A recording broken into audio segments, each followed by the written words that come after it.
Assalamualaikum warahmatullahi wabarakatuh.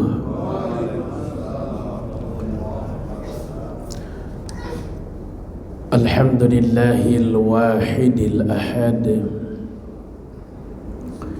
alladzi lam yalid wa lam yulad wa lam yakul lahu kufuwan ahad. Ahmaduhu subhanahu wa ta'ala wa ashkuruhu ala ni'amih. Allahumma fasalli wa sallim wa barik wa karim ala sayyidina Muhammadin wa ala alihi wa ashabihi wa atba'ihi wa ummatihi ajma'in. Amma ba'du faqad qala ta'ala fi kitabihil karim wa huwa asdaqul qailin a'udzu billahi samii'il 'aliim minasy syaithaanir rajiim. Rabbi habli minas shalihin fabasharnahu bighulamin halim. فلما بلغ معه السعي قال يا بني إني أرى في المنام أني أذبحك فانظر ماذا ترى قال يا أبت افعل ما تؤمر ستجدني إن شاء الله من الصابرين. وقال النبي صلى الله عليه وآله وسلم عمل ابن آدم يوم النحر عملا أحب إلى الله min iraqatid dam wa innaha la ta'ti yawmal qiyamah biquruniha wa adlafiha wa ash'ariha. Sadaqallahul aliyyul azim wa sadaqa rasuluhun nabiyyul habibul karim wa nahnu ala dhalika minasyahidin wa syakirin walhamdulillahi rabbil alamin. Segenap para asatid guru-guru saya yang saya hormati, saya muliakan, segenap takmir Masjid Baitul Izzah yang saya hormati, saya muliakan, para jamaah ayahanda bunda rahimakumullah, jamaah salat subuh rahimakumullah, yang insyaallah semuanya dimuliakan oleh Allah Subhanahu wa taala. Bersyukur kita kepada Allah atas seluruh nikmat Allah, yang mana Allah telah memberikan nikmatnya pada kita semua, sehingga alhamdulillah dengan nikmat Allah lah Sabtu subuh kali ini kita semua kembali lagi hadir di Masjid Baitul Izzah dalam rangka melaksanakan kewajiban kita, yaitu salat subuh berjamaah, dilanjutkan dengan kewajiban kita, yaitu menuntut ilmu yang merupakan kewajiban selama hayat masih dikandung badan. Mudah-mudahan amal-amal ibadah yang kita lakukan ini menjadi kifarat dosa-dosa yang pernah kita lakukan dan menjadi penambah tabungan pahala di sisi Allah Subhanahu wa taala. Rahmat teriring salam semoga Allah curahkan, semoga Allah limpahkan selalu kepada Nabi kita, Rasul kita, yaitu baginda Rasul Muhammad sallallahu alaihi wa alihi wasallam. Ayahanda bunda rahimakumullah, mari kita masuk ke materi fil udhiyah, tentang kurban. Kajian kita subuh kali ini ada di kitab Minhajul Muslim halaman 261, 262, 263. Insyaallah 29 Juni 2023, kalau lihat di kalender kita akan Idul Adha. Sudah menjadi kebiasaan yang dicontohkan oleh baginda Nabi Muhammad SAW, diawali dengan Nabiullah Ibrahim alaihissalam, bahwasanya kurban ini adalah syariat, bukan hanya syariat Nabi Muhammad, tapi nyampe ke syariat dari awalnya adalah Nabi Ibrahim alaihissalam. Makanya ketika sahabat bertanya, mahadhil adhahi, apakah kurban ini? Qala, kata Nabi, sunnatu abikum Ibrahim, ini adalah perilaku ayah kalian Ibrahim alaihissalam. Sampai-sampai dalam sejarah yang tercatat, Nabi Ibrahim ketika berkurban, beliau berkurban 1000 ekor kambing, 300 ekor unta, 300 ekor sapi. Itu ketika beliau berkurban, dalam sejarah tercatat seperti itu. Sampai-sampai malaikat kagum dengan pengorbanan binatang yang dikorbankan untuk Allah dari Nabi Ibrahim. Akhirnya malaikat-malaikat bertanya kepada Ibrahim. Kata Nabi Ibrahim, bukan hanya cuman binatang, andai saja aku punya putra, punya anak, anakku dipinta untuk dikorbankan sama Allah, maka aku akan korbankan demi Allah. Maka turunlah ayat, Rabbi habli minas sholihin, surat As-Saffat ayat 100 sampai 105. Tuh, inilah sebuah kejadian tentang kurban. Makanya oleh karena itu kita akan kaji pagi hari ini dari mulai keutamaan, hukum sampai ke teknis dan larangan-larangan kurban. Ta'rifuha, definisi kurban, al-udhiyah hiya syat tudbahu duha yaumal id taqarruban ilallahi ta'ala. Yang namanya kurban adalah binatang yang disembelih pada hari raya Idul Adha dalam rangka mendekatkan diri kepada Allah. Targetnya satu, binatang. Yang kedua, disembelihnya pada hari raya Id. Yang ketiga, niatnya mendekatkan diri kepada Allah. Ini telah kurban. Jadi kalau binatang disembelih bukan pada hari raya Idul Adha atau 3 hari yang lain, maka tidak bisa jadi kurban. Walaupun disembelih pada hari raya Idul Adha atau hari tasyrik, bukan niat kurban, maka tidak akan jadi kurbannya. Innamal a'malu binniyat, sahnya amal-amalan tergantung niatnya. Makanya dicontohkan doanya khusus ketika kurban, Allahumma inna hadza minka walaka fataqabbal hadza min siapa wa iyalihi kurbanan lillahi ta'ala.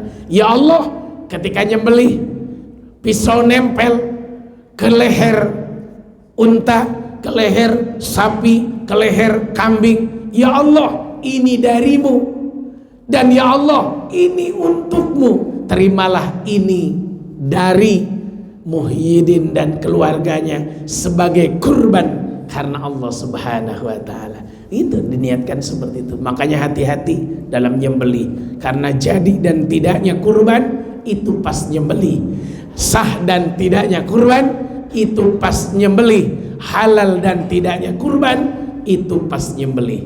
Jadi orang yang nyembelih betul-betul yang harus paham fikih, paham teknik penyembelihan, paham tentang niat ibadah, harus paham itu semua. Itu yang pertama. Bismillahirrahmanirrahim.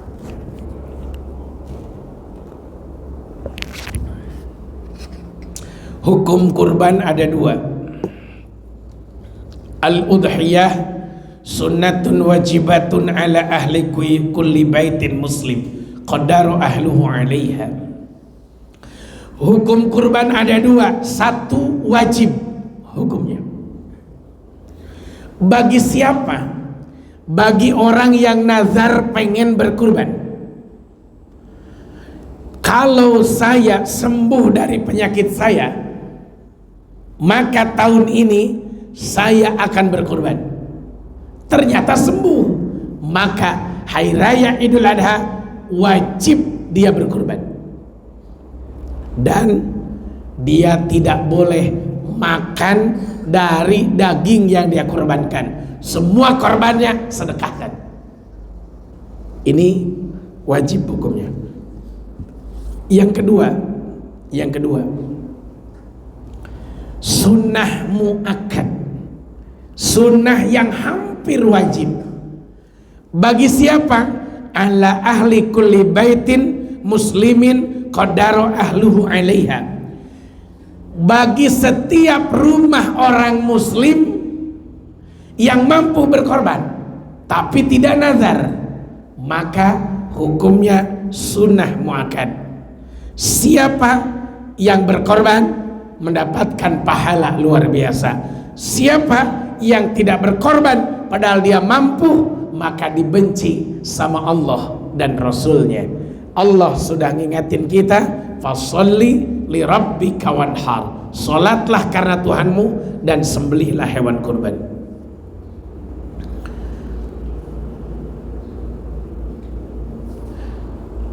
Kata Nabi, man kana dzubiha qabla shalah falyu'id, man kana dzabaha qabla shalah falyu'id. Man soponing uang kana yang terbukti dzabaha, menyembelih qabla sholat, sebelum sholat, falyu'id, maka ulangi lagi. Contoh, kita nyembelih sebelum sholat Idul Adha, apakah sehari sebelumnya atau sebelum berangkat sholat Id, maka tidak jadi korbannya, harus diulang. Contoh orang nazar, biar orang pulang sholat Id nanti bisa makan daging korban yang saya korbankan, sembelih dulu. Tidak bisa. Korban disembelih ba'da sholat Id. Yang kedua, wa qauli Abi Ayyub Al-Ansari, ucapan Abi Ayyub Al-Ansari, kana rajul, ada sebuah cerita di zaman Rasul, ada seorang laki-laki fi ahdi Rasulullah sallam, yudahi bisyat anhu wa an ahli baiti. Seorang laki-laki dia menyembelih seekor kambing untuk dirinya dan untuk keluarganya. Jadi ada dua hukum di sini. Satu, sahnya korban disembelih sesudah salat Id. Yang kedua, boleh berkorban satu ekor untuk dirinya dan keluarganya. Makanya maaf kalau kita korban nyembelih kambing, Allahumma inna hadza minka walaka fataqabbal hadza minni wa min iyali. Ya Allah, ini darimu dan ini untukmu, terimalah ini dariku dan keluargaku. Jadi silahkan satu ekor untuk sendiri dan keluarga. Makanya ini yang sering perdebatan, korban di sekolah, korban di sekolahan. Contoh, ada satu sekolahan patungan 25.000 satu siswa, kebelilah 2 ekor sapi. Nah itu nyembelihnya bagaimana? Nah, ada orang yang ngambil hukum ini, namanya SMP 5, SMP 2, disebut dengan istilah keluarga besar sekolah itu. Nah secara umum tidak memenuhi syarat, tapi sejarah pelatihan, berlatih berkorban, insya Allah memenuhi syarat. Tapi maaf lahir batin, lebih baik ketika disembelih niatkan pahalanya buat siapa, jangan dibiurkan umum. Sebutkan saja 3 nama yang disepakati orang miskin di sekolah itu siapa. Mungkin ada yang disebut namanya sehingga tidak mubazir, tapi disampaikan kepada siswa-siswi di sekolah itu bahwa kurban tahun ini akan diberikan, diikhlaskan, pahalanya diniatkan buat si A, si B, si C, si D, gitu ya. Mungkin lebih baik begitu. Fadluha, keutamaannya, yushhadu lima li sunnatil udhiyah min fadlil azim. Bisa kita saksikan dalam keutamaan sunnahnya berkorban, ada keutamaan yang begitu luar biasa. Rugi orang kalau nggak berkorban, demi Allah rugi. Kenapa? Ini hadisnya. Kata baginda Nabi Muhammad SAW, ma'amila ibnu Adam, tidak ada amalan anak Adam yauman nahri, pada hari raya, amalan satu perilaku, ahabu ilallah, ahabu yang paling dicintai, ilallah oleh Allah, min iraqatid dam, kecuali mengalirkan darah kurban. Wa innaha, sesungguhnya itu darah kurban, dan wa innaha, sesungguhnya binatang yang dikurbankan, la ta'ti, akan datang menjadi saksi, yaumal qiyamah, pada hari kiamah, bikuruniha, tanduknya, wa adlafiha, telapak kakinya, wa ash'ariha, bulunya, semua akan jadi saksi buat kita pada hari kiamat. Wa inna dam, sesungguhnya darahnya, la yaqa'u minallah azza wa jalla bimakanin qabla ayaqa'a alal ard, sebelum netes jatuh ke tanah itu darahnya, maka rahmat Allah, ampunan Allah sudah diberikan kepada orang yang berkorban begitu cepat. Oleh karena itu kata Nabi, fatibu bihan nafsan, baguskanlah ketika menyembelihnya.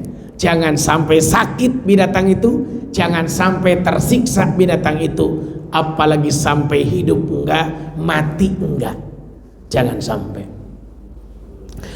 Ayahanda bunda rahimakumullah, bayangkan tanduknya akan jadi saksi, telapak kakinya akan jadi saksi, rambutnya, bulunya yang ada di tubuh binatang itu akan jadi saksi.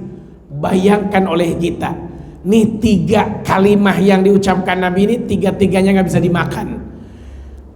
Tanduknya nggak bisa dimakan, telapak kakinya nggak bisa dimakan, bulunya nggak bisa dimakan, tapi ini semua akan jadi saksi. Singkat kata, singkat cerita, ada 2 hal penting dalam korban yang dilarang. 1, tidak boleh dijual bagian manapun dari binatang yang dikorbankan. Tidak boleh dijual kepalanya, bulu kulitnya, kakinya, yang ada telapak kakinya, tidak boleh dijual bagian manapun, tidak boleh.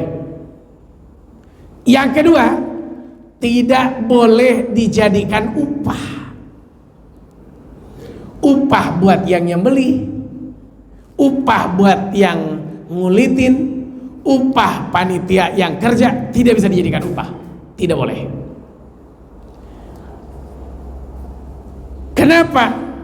Karena 2 hal ini sangat dilarang oleh baginda Nabi. Jadi nggak ada istilah kalau orang korban yang nyembelih, ustadznya dapat kepala, dapat kulit, dapat kaki. Ini tidak dibenarkan sama sekali. Pak, silahkan ngulitin di tempat kami, tapi maaf kami nggak bisa ngupahin. Udah, kulitnya bawa aja sebagai upahnya. Haram hukumnya. Karena bapak ketua panitia, maka bapak dapat kaki sapi 4. Haram hukumnya. Bapak sudah bekerja seharian sebagai panitia, maka bapak dapat 3 kantong per orang. Haram hukumnya. Tidak diperkenankan sama sekali. Walaupun kita nyembelih, walaupun kita jadi panitia, andai pun dapat, pengen banyak, berkorbanlah. Jangan ngarepin pemberian, apalagi jatuhnya upah. Tidak boleh. Kenapa? Karena tidak boleh dijadikan upah, tidak boleh dijadikan jual beli. Haram hukumnya. Baik, apa fadilah yang selanjutnya? Bikulli sya'ratin hasanah. Sahabat nanya, malana minha, ya Rasulullah, apa yang kami dapat dari korban? Kata Nabi, bikulli sya'ratin hasanah, setiap helai bulu adalah kebaikan. Itu sapi bulunya berapa? Kebaikan semua. Itu domba keriting bulunya berapa? Kebaikan semua. Qalu fasub, qala bikulli sya'ratin minas sub hasanah. Ya Nabi Allah, Bagaimana dengan sup bulu yang tebal, ngegimbal? Setiap helai bulu dari bulu yang tebal adalah kebaikan. Subhanallah. Insyaallah rugi orang yang tidak berkorban. Maka kita dapat hikmah dari korban. Hikmah yang pertama, at-taqarrub ilallahi ta'ala biha. Dengan kurban kita mendekatkan diri kepada Allah. Itu satu. Yang kedua, ihya'us sunnati imamil muwahhidin Ibrahim Khalil alaihissalam, menghidupkan sunnah imam tauhid kita, yaitu baginda Nabi Ibrahim kekasih Allah alaihissalam. Kenapa? Karena dalam sejarah orang yang paling pertama disuruh berkorban adalah baginda Nabi Allah Ibrahim dengan cara menyembelih putranya Ismail.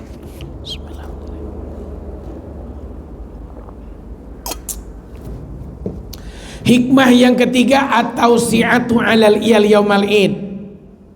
Hikmah yang ketiga dari kurban adalah wa isya'atur rahmah bainal fuqara wal masakin, meluaskan kekeluargaan pada hari raya Id dengan makan daging sekaligus memberikan rasa kasih sayang kepada fakir dan miskin.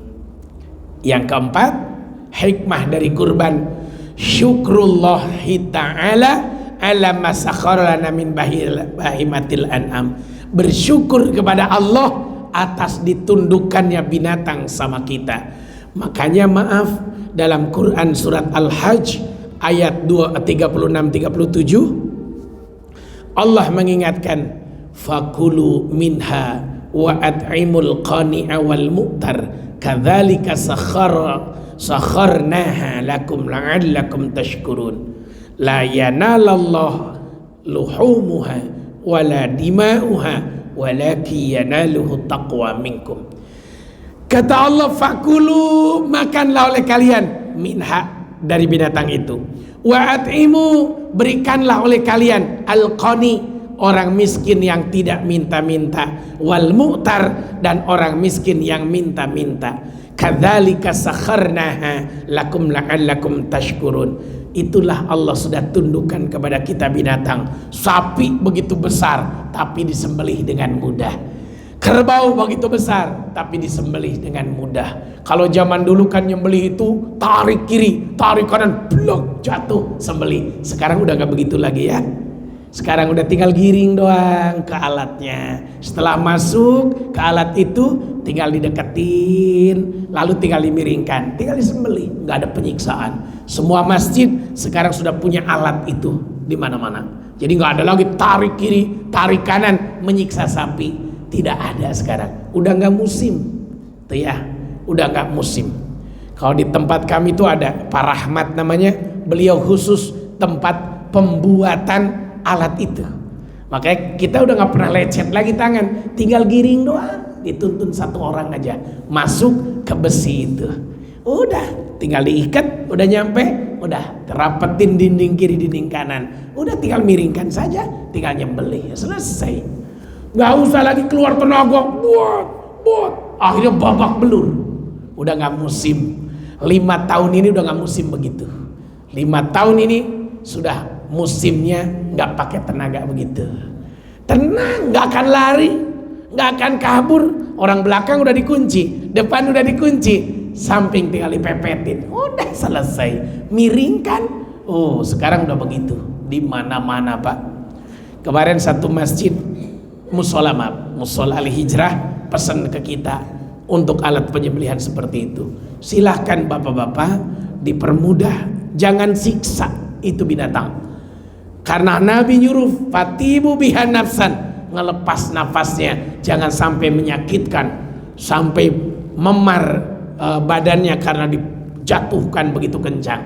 Nggak perlu lagi sekarang. Segede apapun sapinya, udah gampang banget udah. 5 tahun belakangan ini sudah nggak ada sistem tarik tambang, sudah tinggal nuntun doang, nggak usah ditarik-tarik seperti itu. Allahu Akbar, tabarakallah. Begitu dahsyat, begitu luar biasa. Makanya maaf, ada bapak-bapak jadi panitia cuman sampai jam 11 doang pulang. Kenapa? Capek narikin sapi. Tangan pada ledes. Itu masih ketinggalan, berarti nggak maju. Sekarang udah nggak begitu musimnya. Itu ya, udah nggak begitu.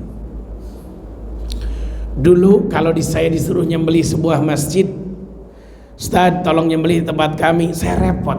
Kenapa harus ngajarin orang cara ngerobohin sapi? Repot. Terkadang ada yang ketendang kaki sapi segala. Repot. Itu zaman dulu. Udah nggak musim sekarang. Udah nggak musim. Setiap masjid udah pakai alat sekarang. Udah nggak pakai begitu-begitu. Nggak perlu patok. Nggak perlu pohon. Sampai ada istilah kabur. Nggak perlu. Udah nggak musim. Itu ya. Gampang Pak. Gampang sekali. Kamu binatang apa yang boleh dikorbankan? La yujzi'u fil udhiyah minad dha'ni aqallu minal jada' wa huwa afis sanah au qarabaha wa fi ghairi dha'ni minal ma'zi wal ibil wal baqar la yujzi'u aqallu minas thani wa huwa fil ma'iz au ma'aufa sintain wa dakhala fis salisah. Kurban secara umum umurnya adalah tidak bisa kalau umurnya belum cukup. 1 unta harus 5 tahun umurnya. Sapi 2 tahun hampir 3 tahun. 2 tahun 10 bulan, 2 tahun 11 bulan. Yang ketiga, kambing 2 tahun baru bisa dikorbankan. Domba 1 tahun. Dari mana kita tahu umurnya?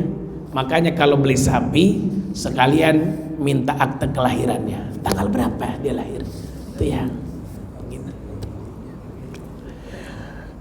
Kata Nabi la tadbahu illa musinah. Jangan kau menyembelih domba usia 1 tahun illa ayyasuru alaikum, kecuali sulit dapatnya.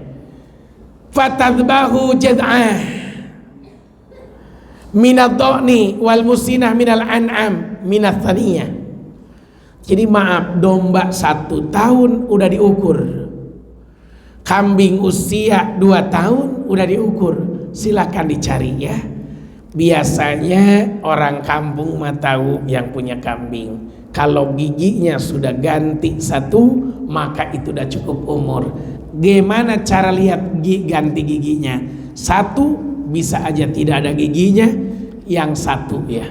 Atau ada kuning semua giginya, hijau semua, ada 1 yang masih bersih dan agak pendek.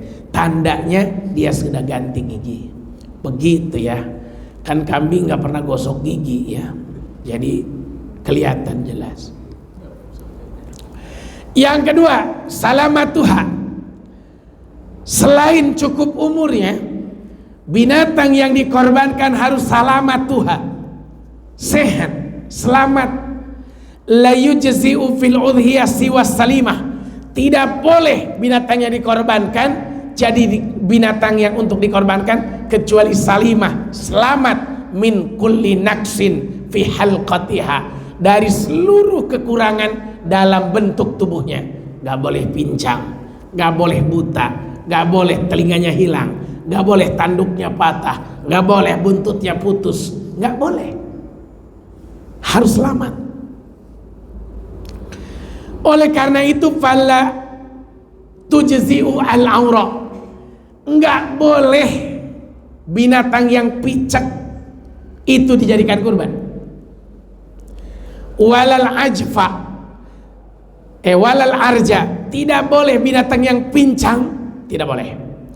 Walal adba, adba itu adalah maksuratul qaran, dari lahirnya sudah nggak ada tanduknya, patah tanduknya nggak ada. Au maktuatul udhun min asliha, dari lahirnya telinganya putus, nggak boleh.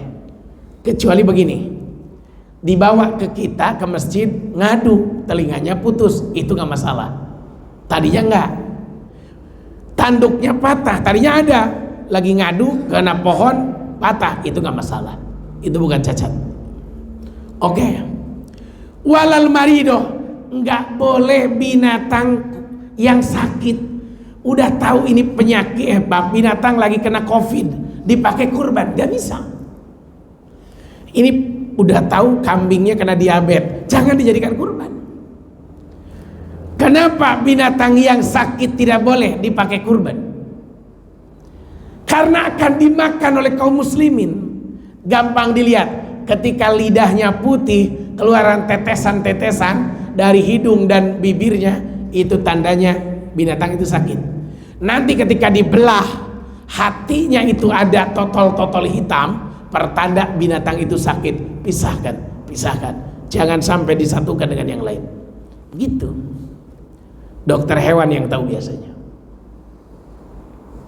Suhu tubuhnya akan kelihatan. Nih binatang sakit nih. Apalagi tahun kemarin. Tahun kemarin itu kan parah luar biasa. Begitu dahsyat tahun kemarin itu ya. Penyakit banyak. Alhamdulillah tahun ini nggak ada. Wal ajfa, tidak boleh binatang yang kurus. Lamukha wa huwal hazil allati lamuha fiha. Tidak ada sumsumnya. Ya Allah, itu kambing kurus bener, dipegang dari atas, tak. Ya Allah, ini yang dimakan apa? Gak bisa. Kata Nabi, arba'un la tajuzu fil adhahi. Ada 4 kambing, 4 sapi, 4 domba, 4 unta yang tidak boleh dipakai untuk korban. 1, al-aura'ul bayinu auruha, binatang yang picek, yang jelas-jelas piceknya. Yang kedua, wal maridatul bayyinu maraduha, binatang yang sakit, yang jelas-jelas sakitnya.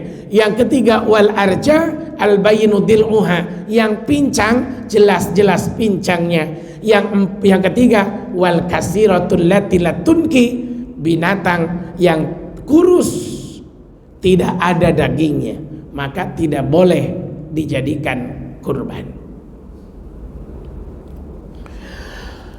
Afdaluha, binatang yang paling utama dijadikan kurban. Akran, fahlan, abyan, yukhalituhu sauda, haula ainai. Binatang yang paling bagus adalah binatang yang bertanduk ya, yang badannya gemuk, yang putih, bagian matanya ada bulatan-bulatan hitam. Bagian matanya bulatan-bulatan hitam. Tuh ya, di samping matanya bulunya ada bulatan-bulatan hitam. Wa fi qawaimi, tingginya, dedeknya bagus. Itulah binatang yang biasa Nabi kurbankan. Berikan yang seperti itu ya. Nabi kalau korban adalah bikabshin, dengan domba akron yang bertanduk, yata'u fisiwad wayamsi fisiwad wayangdur fisiwad. Pokoknya ciri-cirinya adalah hitam binatangnya, hitam di sekitar matanya, hitam di kaki-kakinya, hitam di sekitar kuku-kukunya. Jadi begitu, putih campur hitam.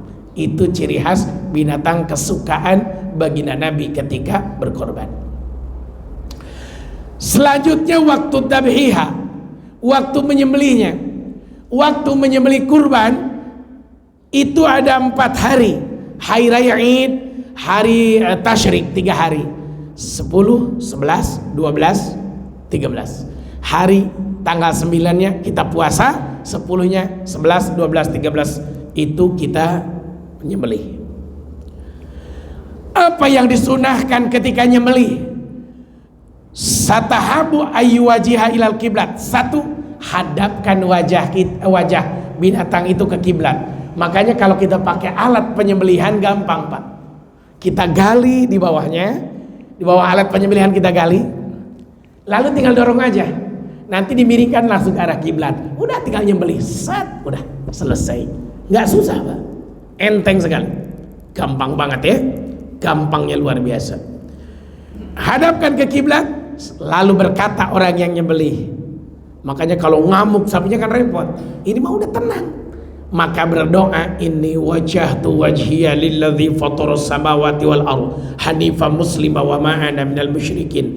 Inna sholati wa nusuki wa mahyaya wa mamati lillahi rabbil alamin la syarika lahu wa bidzalika umirtu wa ana awalul muslimin.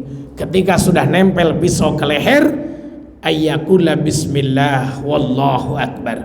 Ingat kalimatnya ya, dari ini wajah tu sampai wa ana awal muslimin, lalu lanjutkan dengan kalimat bismillahi wallahu akbar, Allahumma hadza minka walaka fataqabbal hadza min siapa korbanan lillahi ta'ala. Allahu akbar. Sembelih satu kali lewat. Ya kalau nyembelih sapi satu kali lewat, set atau ditarik, set, gak boleh gitu. Ya, satu kali lah, set, udah. Dia tidak merasakan sakitnya. Makanya pakai pisau yang sangat tajam. Jadi kalau saya nyembelih, di tas saya itu ada 5 pisau, 5 golok khusus buat sapi. Satu pisaunya itu sebenarnya buat 8 sapi sekali ini. Tuh ya. Jangan pakai golok yang diasah begini. Ini diasahnya begini, nggak bisa Pak, kasihan sapi. Tuh ya. Pesan khusus kita dari Jerman, pisaunya bukan pisau biasa. Tuh ya, bukan golok dibikin di sana, bukan. Tuh ya. Jadi betul-betul khusus, nggak main-main. Maka nariknya juga gampang, set, udah selesai. Jadi tenaga kita, saya tiap Idul Adha hampir 40 ekor saya sembelih. Ada 4 masjid atau 3 masjid, aman, gak ada masalah. Karena bukan hebatnya kita, tapi kita persiapkan alatnya dan tekniknya. Ada 2, teknik dan alat. Besok tuh saya nyembelih di Pabuaran Residen. Katanya ada 18 sapi katanya. Terus habis itu di PKDP, Perkumpulan Orang Padang, katanya ada 5 sapi. Habis itu di tempat sendiri katanya. Pakai katanya kan belum terjadi. Tuh ya. Jadi mohon maaf lahir batin. Jadi tekniknya paling gampang. Pisaunya yang tajam. Jadi nggak boleh pakai pisau sembarangan. Khusus buat nyembelih sapi yang panjangnya segini, bukan yang segini, apalagi segini, nggak akan bisa Pak. Ada ukur-ukurannya. Ini buat kambing, ini buat sapi. Sapinya ini buat ukuran berapa? Jangan ngasah. Ini yang mau nyembelih ngasah dulu, nggak ada. Kita udah siapkan dari sekarang bahwa pisau kita udah ready, udah diasah. Gitu. Karena Nabi yang nyuruh, fatibu bihan nafsan, perbaiki dalam menyembelihnya. Makanya pisau saya lagi di bengkel sekarang, lagi diasah, diambil 3 hari ke depan. Itu udah siap tempur Pak, udah siap tempur. Gitu. Jadi ini gesol, ya tenaga habis, binatang kesiksa. Bapak boleh kali-kali nyembelih, lihat saya cara nyembelih. Saya tidak pernah lama Pak, sekali tarik, set, selesai.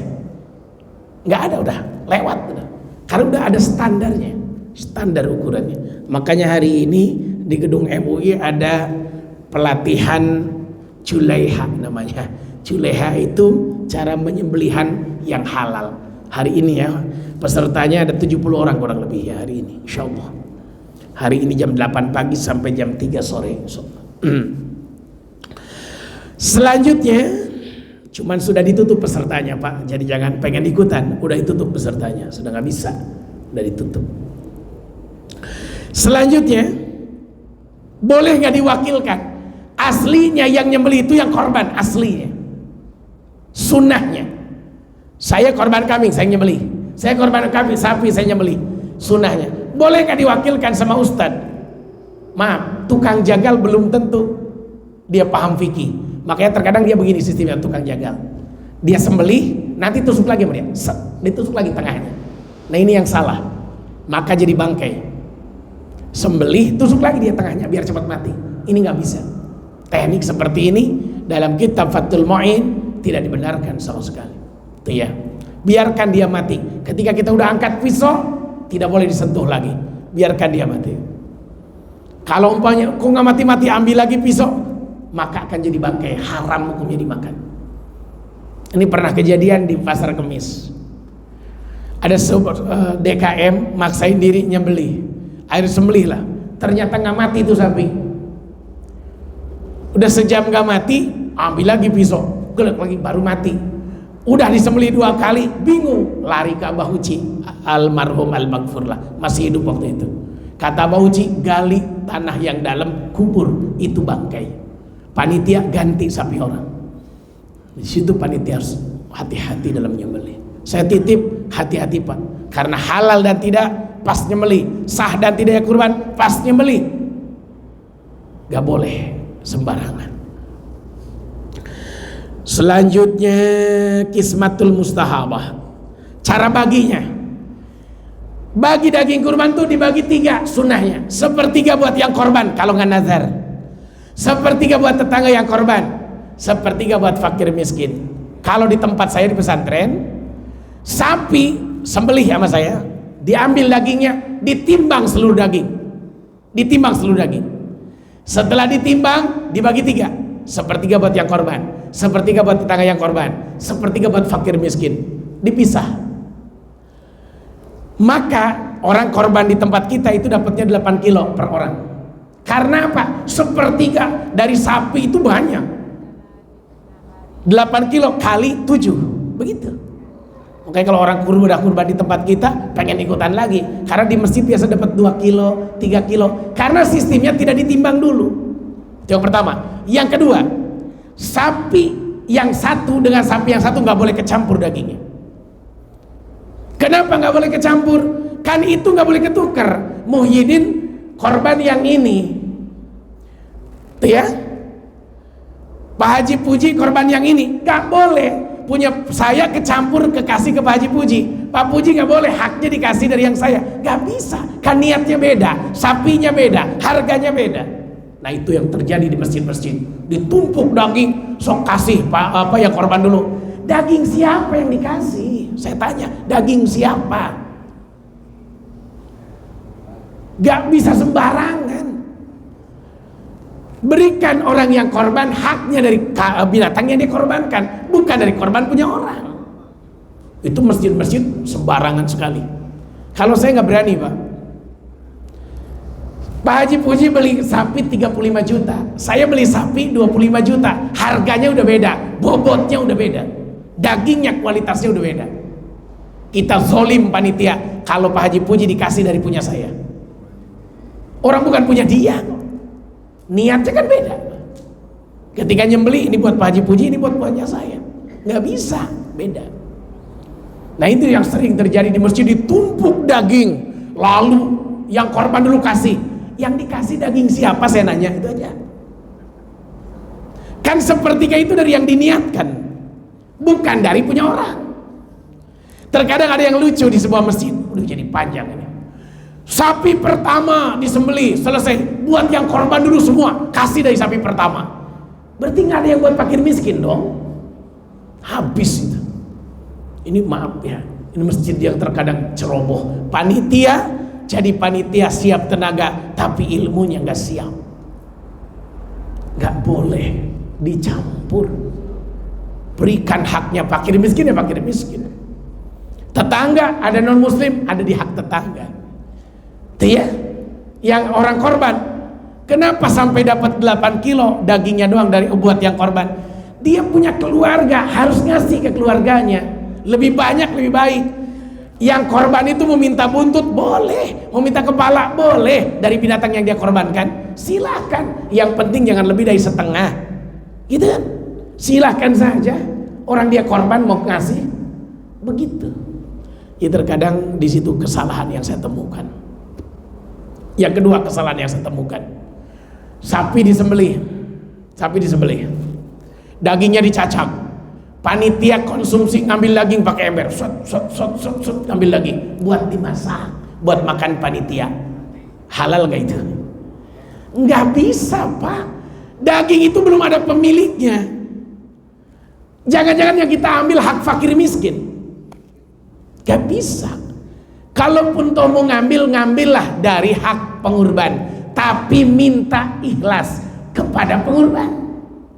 Gak bisa kita asal ngambil, karena dagingnya belum jelas. Sama kayak orang meninggal dunia, dipakai tahlilan harta peninggalannya, padahal itu hartanya belum jelas. Ketika seorang ayah meninggal dunia, bukan miliknya lagi, sudah milik ahli waris, cuman karena belum dibagi, belum jelas harta siapa itu, nggak boleh digunakan untuk itu.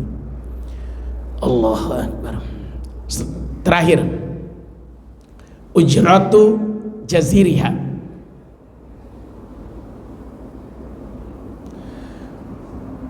upah yang nyembelih, upah yang ngulitin, upah yang jadi panitia, itu min goiriha, harus selain dari bagian binatang yang dikorbankan.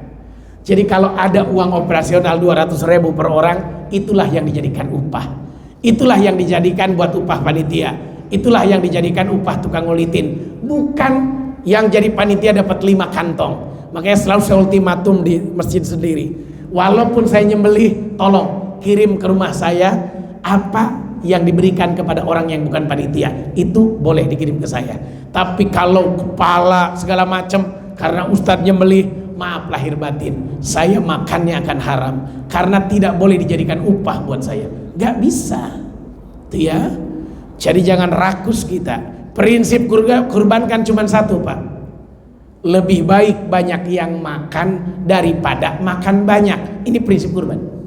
Semakin banyak orang makan daging kurban, itu lebih bagus, Pak, daripada kita makan 2 ember. Itu tidak baik gitu. Kalau mau banyak, korbanlah ya. Kalau mau banyak dapatnya, korbanlah. Ada 1/3, 8 kilo, paling sedikit 6 kilo kalau sapinya kecil, silahkan berkorban. Itu ya begitu. Coba ditimbang, Pak, nyobain besok itu ya. Tapi di sini mah langsung disalurkan seekor ya. Kalau di tempat lain kan dicacak dulu, sini mah langsung disalurkan. Ambil hak pengurban 1 paha itu ya. Emang 1 paha 1/3? Enggak nyampe, Pak. 1 paha itu kurang dari 1/3 itu ya. Silahkan diambil, diposisikan. Begitu dahsyat, begitu luar biasa. Terakhir, ada satu lagi harus saya bahas. Apa itu? Disunnahkan. Apa yang dijauhi oleh orang yang berkorban? Yukrahu karohatan syadidatan, dimakruhkan dengan makruh yang sangat keras, dibenci sama Nabi. Liman aroda ayudohi, bagi orang yang mau berkorban harus menahan rambutnya, kukunya. Kata Nabi, kalau kalian masuk bulan Zulhijjah, tanggal 1 Zulhijjah, kalian pengen kurban, jangan potong kuku, jangan potong rambut sampai disembelih kurbannya. Jadi nanti 1 Zulhijjah yang mau korban biarkan. Makanya tanggal terakhir bulan Zulqa'dah kita potongin kuku, kerok kumis, cukur rambut. Kenapa? 10 hari kita tidak akan motong kuku, tidak akan nyukur bulu, tidak akan nyambut bulu-buluan yang ada di tubuh. Kenapa? Karena disunahkan ditahan oleh Nabi. Bewokan gak apa-apa 10 hari, gak ada masalah. Gitu ya, itu sunnah. Baik, sudah selesai. Saya buka tanya jawab. Kalau ada, kalau nggak ada ya saya tutup doa. Ada yang mau ditanyakan? Sok, mangga. Gendernya nggak pengaruh ya? Bismillahirrahmanirrahim.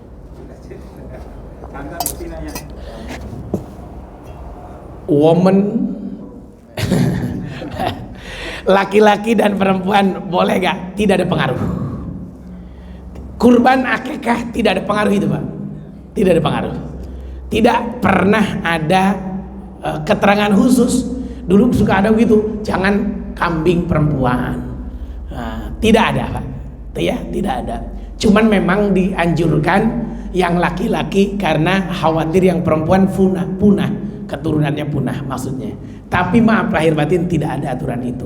Boleh, Pak, kambing perempuan, kambing laki-laki. Yang nggak boleh cuma 1, kambing banci, nggak boleh itu. Itu ya. Sok silakan, mangga. Belakang dulu. Sok, mangga Pak Haji.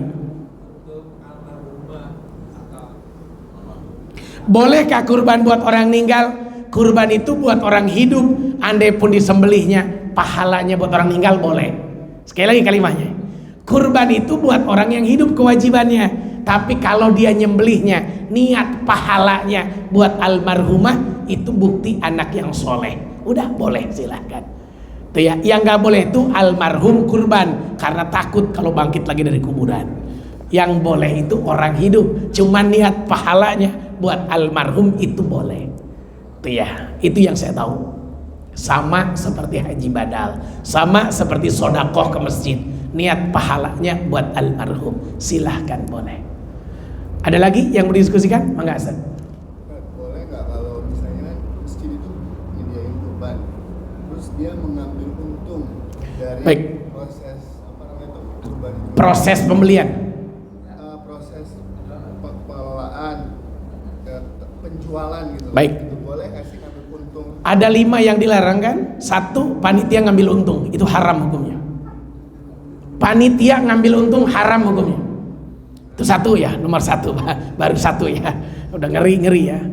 Maaf ya, 3.700.000 Pak patungannya. Beli sapi katanya 25 juta. Ternyata dari tukang sapinya 22 juta. Buat panitia dong lumayan. Ada berapa juta? Ada 3 juta, lumayan. Haram hukumnya. Karena kita jual barang orang, Pak. Dalam agama kita, kan kita nggak punya barang. Itu barang orang. Gitu, haram hukumnya. Tidak boleh ngambil untung panitia. Kalau panitia mau ngambil untung, bukan dari situ, tapi ada uang operasional. Sampaikan Pak, ada uang operasional 200.000 per orang.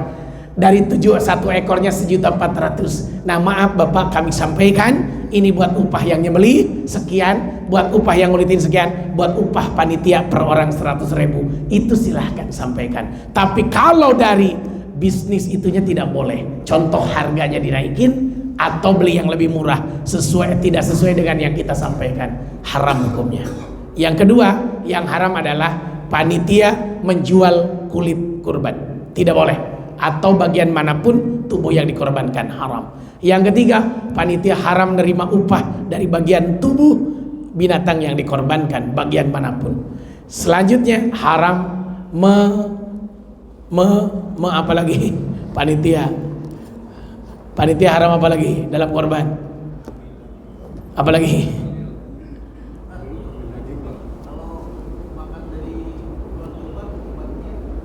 Untuk tadi kan saya ceritakan, saran saya lebih baik makan nasi padang dibungkus. Itu saran saya. Maaf saya gak berani Pak. Saran saya lebih baik bikin sayur asem, makannya itu lebih halal. Kenapa? Kalau ngambil nyomot tadi yang tadi belum jelas. Kecuali maaf, kambing 1 sepakat seluruh yang korban itu buat panitia hadiah. Untuk apa? Dimasak, itu boleh. Tapi kalau tadi ngambil comot sini, maaf, itu belum jelas. Saya sarankan kalau di tempat kami tidak pernah Pak, kami selalu masak sayur asem. Itu lebih bagus, lebih enak dimakan. Karena bau daging, makan daging tuh gak enak Pak. Tukang nyayur daging, tukang bikin rendang gak pernah makan rendang Pak. Kenapa? Tekor kalau dia makan ya. Ada lagi yang mau diskusikan Pak Haji? Ya. Satenya boleh ya? Sate apa? Sate kambing, tadi kan sop. Bisa. Pak Haji boleh satenya dimakan, tapi kambing kita yang udah dibawa pulang itu hak kita yang korban, silahkan. Terkadang begini, ada yang parah Pak, maaf, ini parah. Korban kambing ke masjid minta jatahnya daging sapi, itu kan gila namanya orang. Ya kalau korban kambing ya kambing lah, kalau sapi ya sapi, gak bisa ditukar. Aneh, itu ada orang aneh. Pak Haji silakan Pak Haji. Ya. Tadi kan terkait dengan masalah pemotongan, karena kan halal-halal itu juga. Ya. Kadang-kadang bisa ada kurban yang ujuk-ujuk sih ya, ketika dia hadir diminta apakah Mau langsung sendiri? atau bagaimana? Sementara kadang-kadang kita nih dadakan gitu kan, kita nggak tahu cara gitu menuju. Baik. Ini bagaimana caranya supaya kita bisa? Baik. Pak Haji besok bawa kambing kecil ke sini, saya akan datang ke sini. Nanti akan saya ajarkan cara nyembelihnya. Nah setelah itu kita nyate kambing gitu. Harus latihan. Pertama maaf, ini pernah kejadian di sebuah masjid. Ini kejadian nyata. Ada orang kambing kurban, anak muda. Pak Ustadz, saya pengen nyembelih sendiri kata dia. Oke, saya tuntun di hari raya Idul Adha itu. Itu baru pegang golok begini dia. Baru pegang golok begini. Maaf Pak, orang yang bukan jiwa pembunuh tidak akan tega Pak.